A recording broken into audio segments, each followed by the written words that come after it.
Back to political science class. Yesterday we completed chapter number 2 from our textbook Indian Constitution at Work. Okay. So in that chapter we discussed about the rights in the Indian Constitution,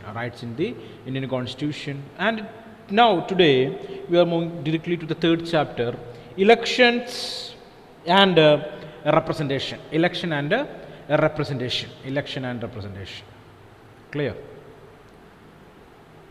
Okay, so there are numerous factors are there in this chapter that is too important to understand as a student of political science. Okay, basically that related with the current scenario in the country, elections. Okay, how the elections are conducted so far.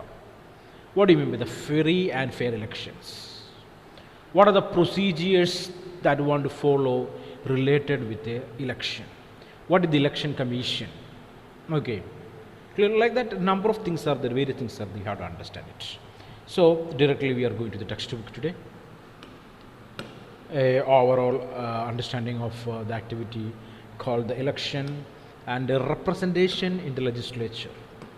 Okay, so we already know that for a country a constitution is necessary.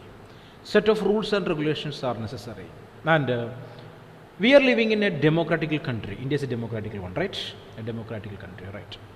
Okay, so in a democracy, the legislature or a body of elected representative, they are powerful and they are only capable to create rules and regulations or make changes in the existing rules and regulations in the country, or making changes in the constitution. That's what amending the constitution.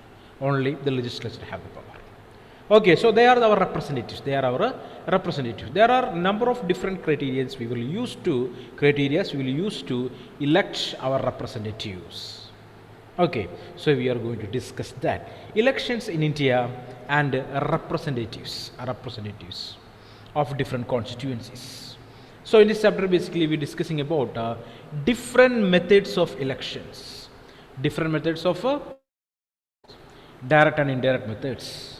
The characteristics of the system of election adopted in our country, the important aspects related with the elections in India.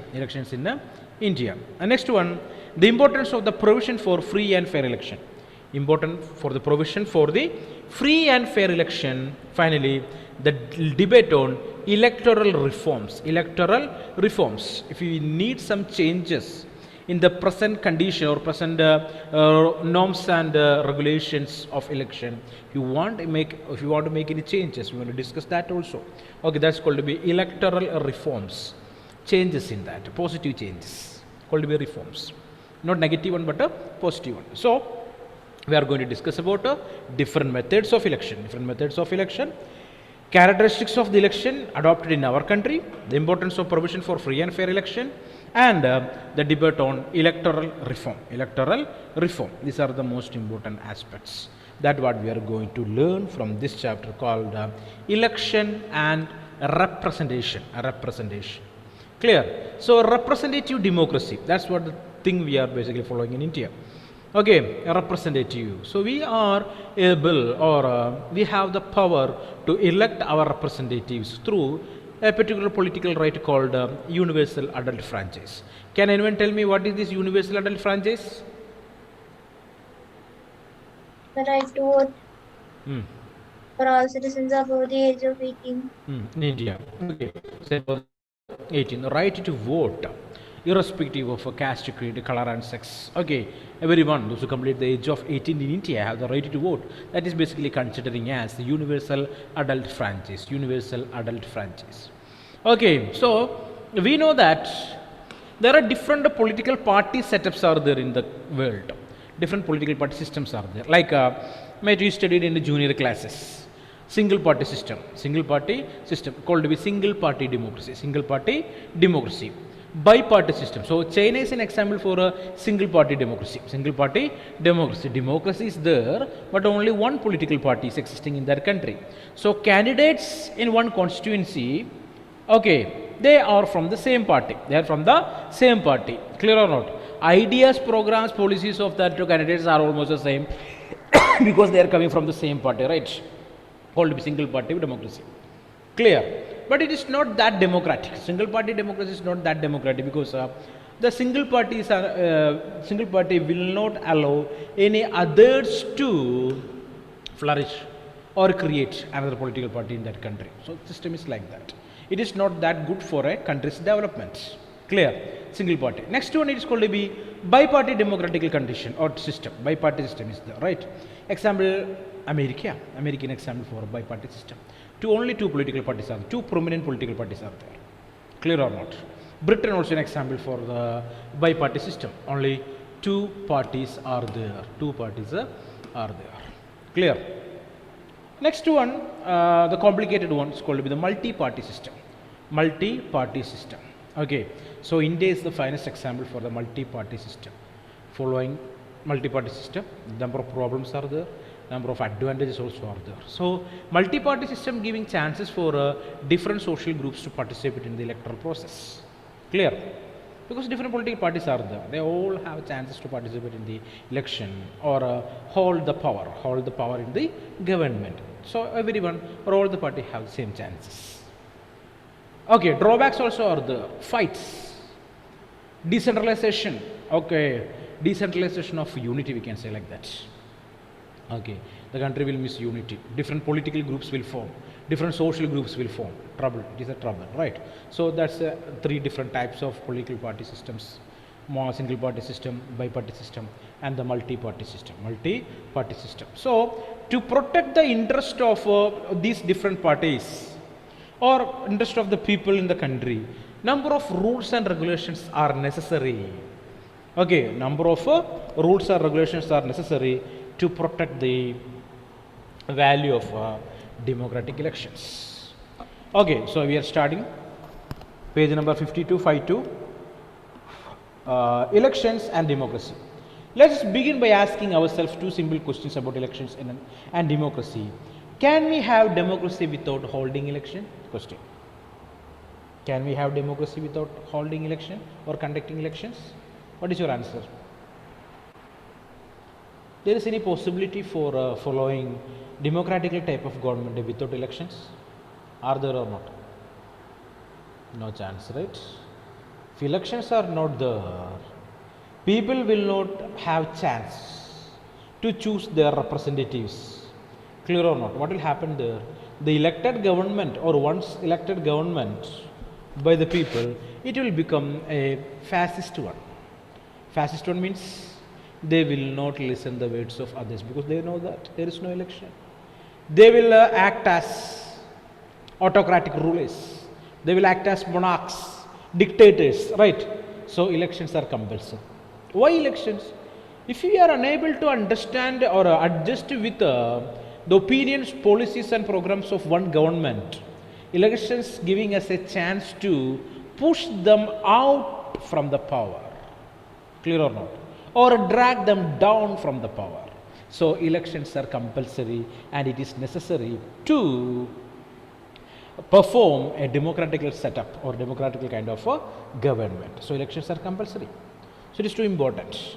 Next question, can we hold elections without having a democracy? Another question, can we hold election without having a democracy? Elections are there, it is possible or not? We can conduct election to choose some leaders or rulers without democracy also. Are you agreeing with that? So monarch will be there and conducting election to choose other rulers, not the monarch. Is that possible? So think about Britain, Queen, right? The British Queen, the powerful one, all right. So election is there in that country. So it's kind of a constitutional monarchy.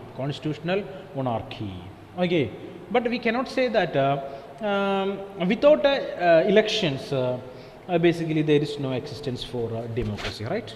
There is no existence for a democracy. So elections are compulsory for a democracy, and democracy is not that compulsory for conducting elections, right? Yes or no?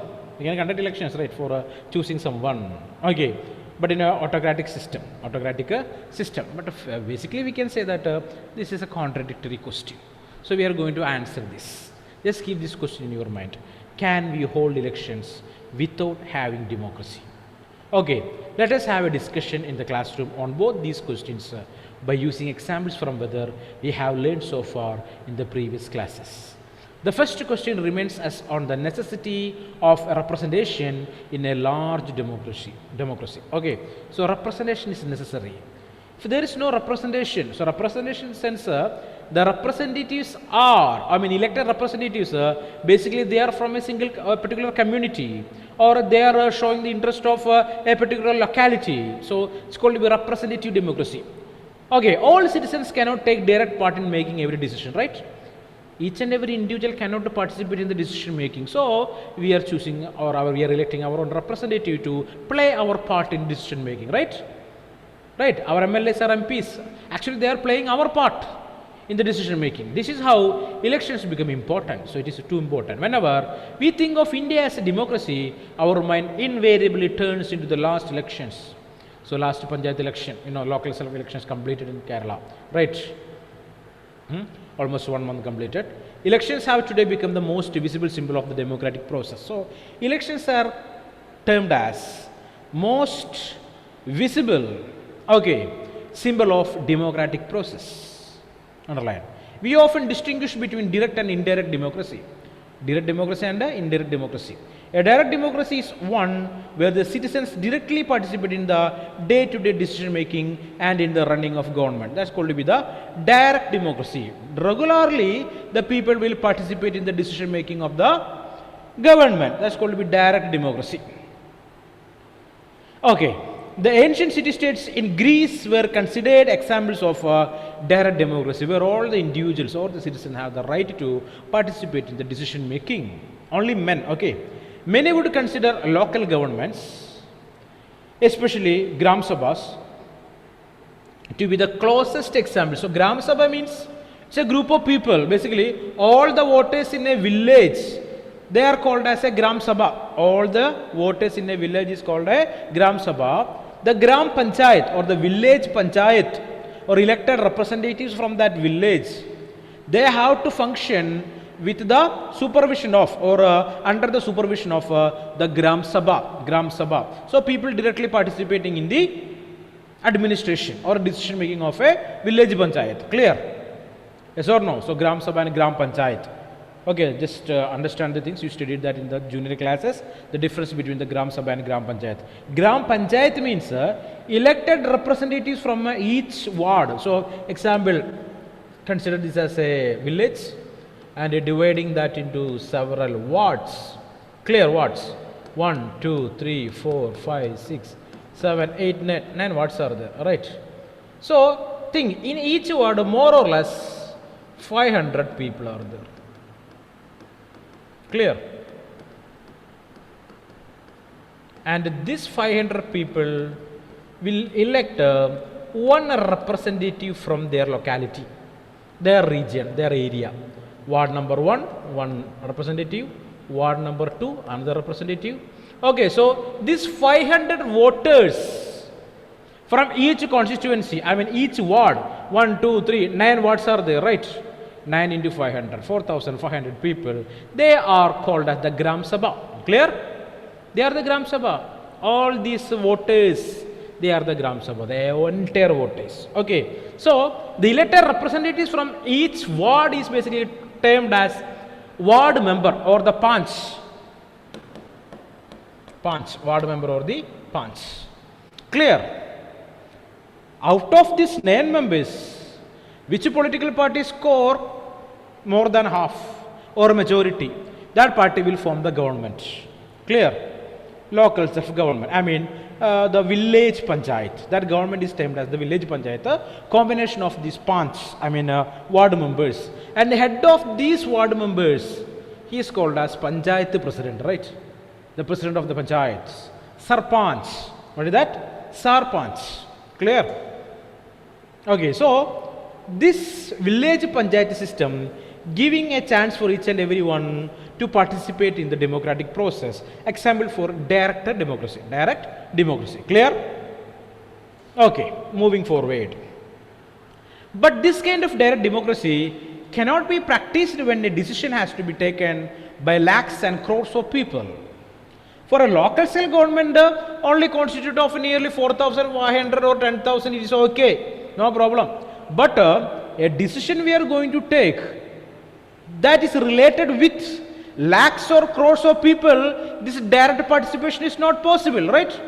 So 2 crore people will sit together to take a decision. Is that possible? Or 139 crores of people in India, they are sitting together to take a decision. Is that possible? Impossible, right? So that time we required, representatives, indirect democracy.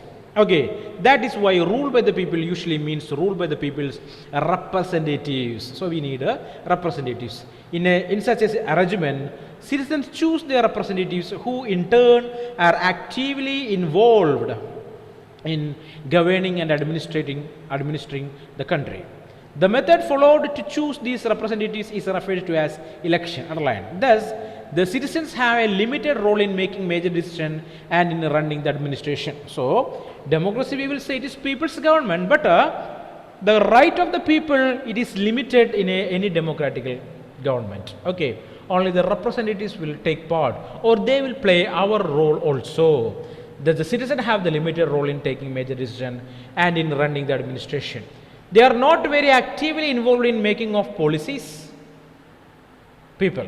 Citizens are involved only indirectly through their elected representatives in their arrangement. So in this arrangement, where all major decisions are taken by the elected representatives, the method by which people elect their representatives become very important. That is called to be the election. So method to elect the representatives is very important. For example, in one ward, in one village, consider there are 1,000 voters are there. Clear? How many voters? 1,000 voters. 3 candidates are there, candidate A, candidate B and candidate C. Clear? Candidate A received 250 votes in one election. Clear or not? And candidate B received 350 votes and candidate C 400 votes. Clear? Clear? Okay. Who is the representative here? Who is the representatives of these 1,000 people? Tell me. Candidate C. Candidate C, because he or she is the one scored the maximum vote. But one thing you have to remember here, 400 people supporting her, but 600 people are against her. Right or not? Right or not? Because the A plus B is 600. Clear? In a multi-party system, this is the problem what we are facing. We will choose the person those who scored the maximum vote, but one thing is there, maybe number of people in that locality is against that individual, against that candidate. Observing here, you can see easily understand that. So that's the system what we are following. But in some other country, the system is not like that. If the result is like this, they will not choose the candidate. The candidate should score 500 plus. Clear or not? 500 plus. More than half of the people who want to support, then only can choose as a representative. Clear? Understand? Here, if only one candidate is there, that candidate will score 600. Here 2 candidates are there, so that vote is divided between the 2. Okay, so in reality we can say that she is the representative or he is the representative, but scored less than the half. Less than the half. So number of people actually against that particular individual. But in Indian system, we will choose that person as the winner. Right? It's a trouble. Right? Is that a trouble or not? What are you thinking? We using common sense, we easily understand that it's not that good. Right? So we require some reforms. But in a present democratic setup, it is not possible. Okay. So if in a biparty biparty system, it is possible, but in a multi-party system, it is not that possible, because more than 700 plus political parties are there in India. Clear? 700 plus registered political parties are there in India. Regional parties, the state parties, national parties, like various parties are. Every day new parties are formed also. Okay, splits. One big party will split into several subgroups. Several subgroups will join together to form a big party. Like that, various programs. It's called to be political gimmicks in Indian politics. Gimmicks. Just some sort of dramas. Okay, let it be. The second question remained as of the fact that not all elections are democratic. A large number of non-democratic countries also hold election. I already told. Non-democratic countries also will hold elections. Clear. Without election there is no democracy, but elections we can conduct without democracy also. That's what here. Number of non-democratic countries like monarchy or dictatorial ones also conducting elections. Why they are conducting elections? In fact, non-democratic rulers are very keen to present themselves as democratic. So non-democratic rulers always they are ready to exhibit that they are the supporters of democracy. Okay, they are always showing that interest to show that they are the supporters of democracy. So they will conduct elections. In fact, non-democratic rulers are very keen to present themselves as democratic.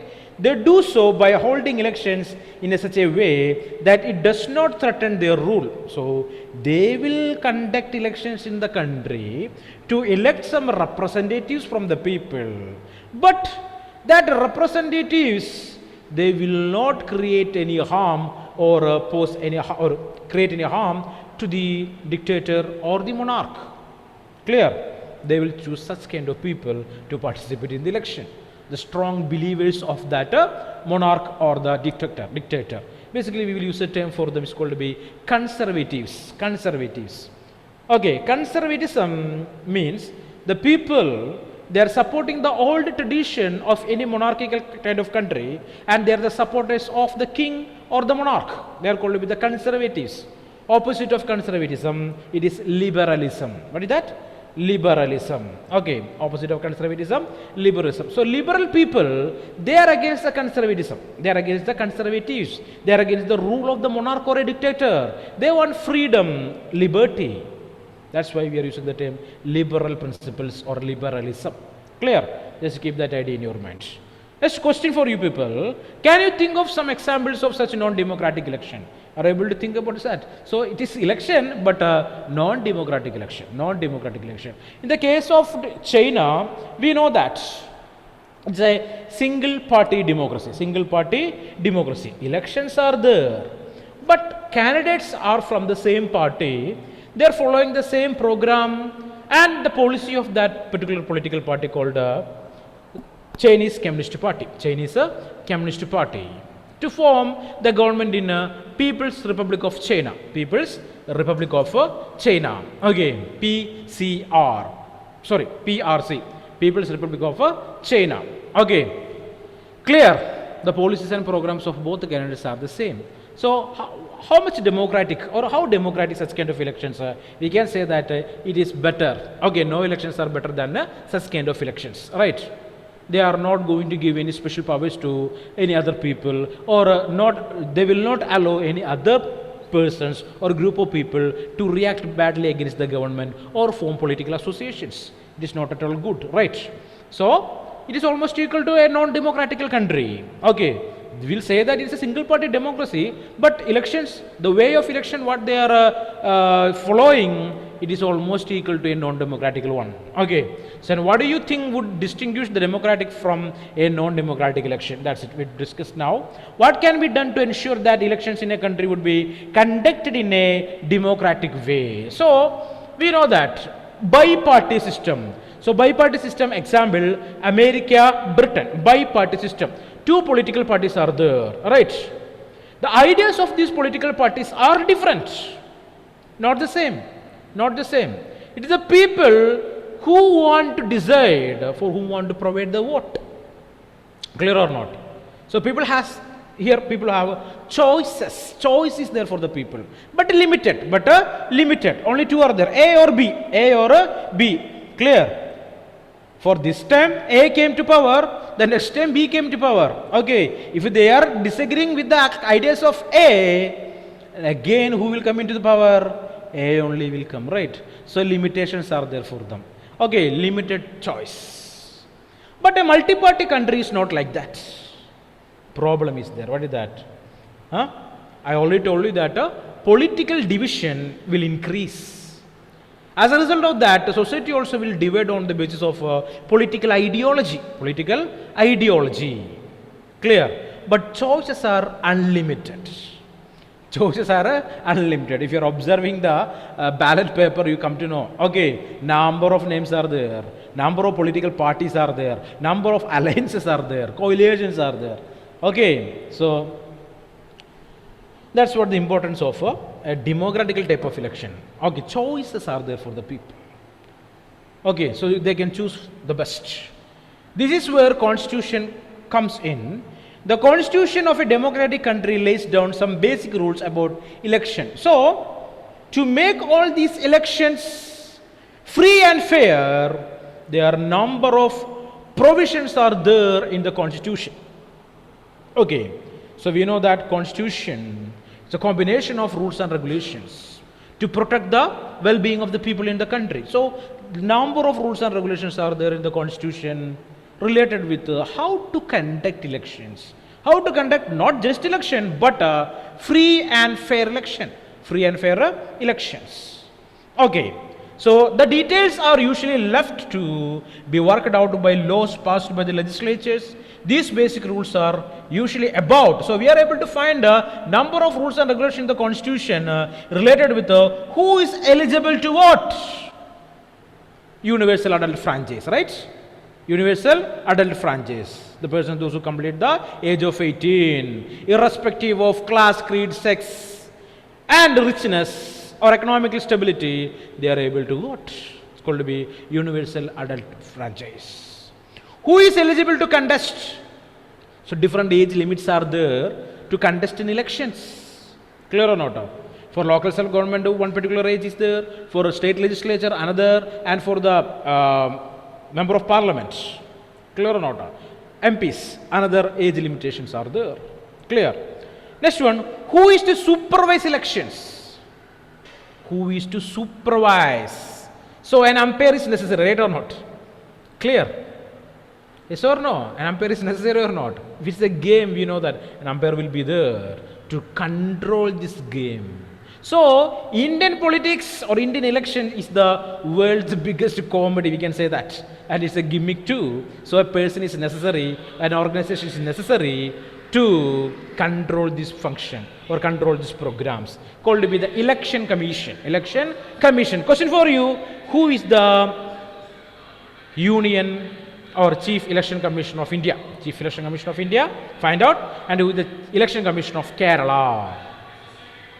Might have heard about these names. Heard these names in the newspaper. Okay, sorry guys. Okay, I'm taking that word back, newspaper. Okay, so remember, find out these names. Okay, listen. Next one. How do the voters choose their representatives? What method? Okay, the voters want to use to choose their representatives. How are the votes to be counted and representatives elected? Different methods are there. I already told you that. One method I told that out of 1,000 votes. Okay, 250, 350, 400. So India we will follow. We will choose a person those who scored the highest vote, highest numbers. But we will forget one aspect here. Number of people or majority in that constituency is against that particular person who is the representative. Clear? So these rules and regulations are included in the constitution. No one can do something against the rules and regulations that existing in the constitution related with the elections. Okay, so like most elections or democratic constitutions, the Constitution of India answer all these questions. As you can see, the first three questions are about ensuring that elections are free and fair and can thus be called democratic. The first 3 points. That ensuring the free and fair election. What do you mean free and fair election? Without the use of money and muscle power, all candidates have the same right to participate in the election, right? So sometimes we know that some political parties will use these things. What is that? Unfair means to win the election. basically use of money and muscle power. Money and muscle power. Clear? So we are not giving any importance for such kind of elections. That is against the essence of democratic elections. As you can see, the first three questions are about ensuring that elections are free and fair and can thus be called democratic. The last two questions are about ensuring a fair representation. In this chapter, you will consider both these aspects of constitutional provision about elections. So basically, we want to understand what are the measures or what are the rules and regulations are there in the constitution to support the free and fair election, and the measures that in the constitution to elect the representatives, ensuring a free and fair elect representation, okay, and the constitutional provision for or about elections. These two things you want to learn in this chapter. Okay, this idea clear or not? Is this idea clear or not? Now we are going to discuss about these things individually or independently. Okay, first of all, the election system in India. Election system in India. So I want to ask a question to you. India is a federation, right? Our country is a federal country, right? We are following the holding together federation or a holding together setup. So tell me, what is a federation? What is a federation? Elvina, any idea? What is a federation?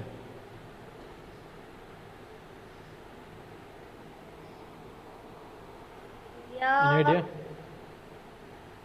Not that much clear about. Now tell me, what do you know? India is a country like which has. India is a democratic country, like providing all other rules and regulations that the people wants to follow. And my question is so simple, Elvina. What do you mean by federation?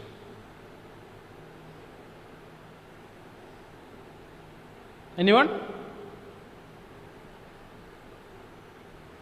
free and fair elections are held and people come to vote.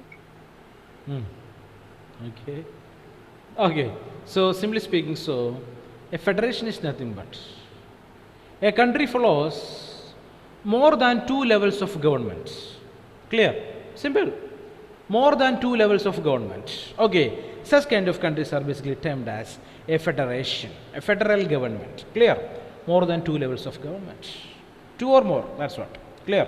Two or more levels of government. Such kind of governments are called a federal government. So India is a federation. We have a central government, basically termed as Union Government of India. Union Government of India. It's the central government of India, otherwise called as the Union Government of India. America also following the same system, the federal system. So their central government is termed as the Federal Government of America. Okay, the federal government of United States of America. So America also following the same system. Okay, and in India we have state governments, right? Union government is the same time we are able to observe different state governments in India. Clear? Fine. Not only that, local self-governments are there. Clear? For villages, village panchayats, and village panchayat basically three tier system, three levels are there. Village panchayat, block panchayat, and the district panchayats. Clear? Okay, that only for the villages. For towns and cities, it's called to be municipalities. Clear? For metro cities or cosmopolitan cities, it's termed as municipal corporations. So different levels of governments are there. So want to conduct election for all these three tiers of governments, or three system of or a three division of governments. Election for the central government, election for the state legislature, election for the local self-government, three different elections. Now the BJP government or NDA government is trying to unite these elections, or their basic idea is to conduct all these elections in a single day or a single slot, all these elections or all these three elections together. Clear? Are you supporting that idea? Okay, nowadays we are listening number of news related with the EVM hacking. What do you mean EVM? EVM. It The is very machine famous. used for voting. What is full for? So M you got machine. V you got, what is that? Voting you told. Now what is this E? Email. What is that? Electronic. Not electron or proton. Okay.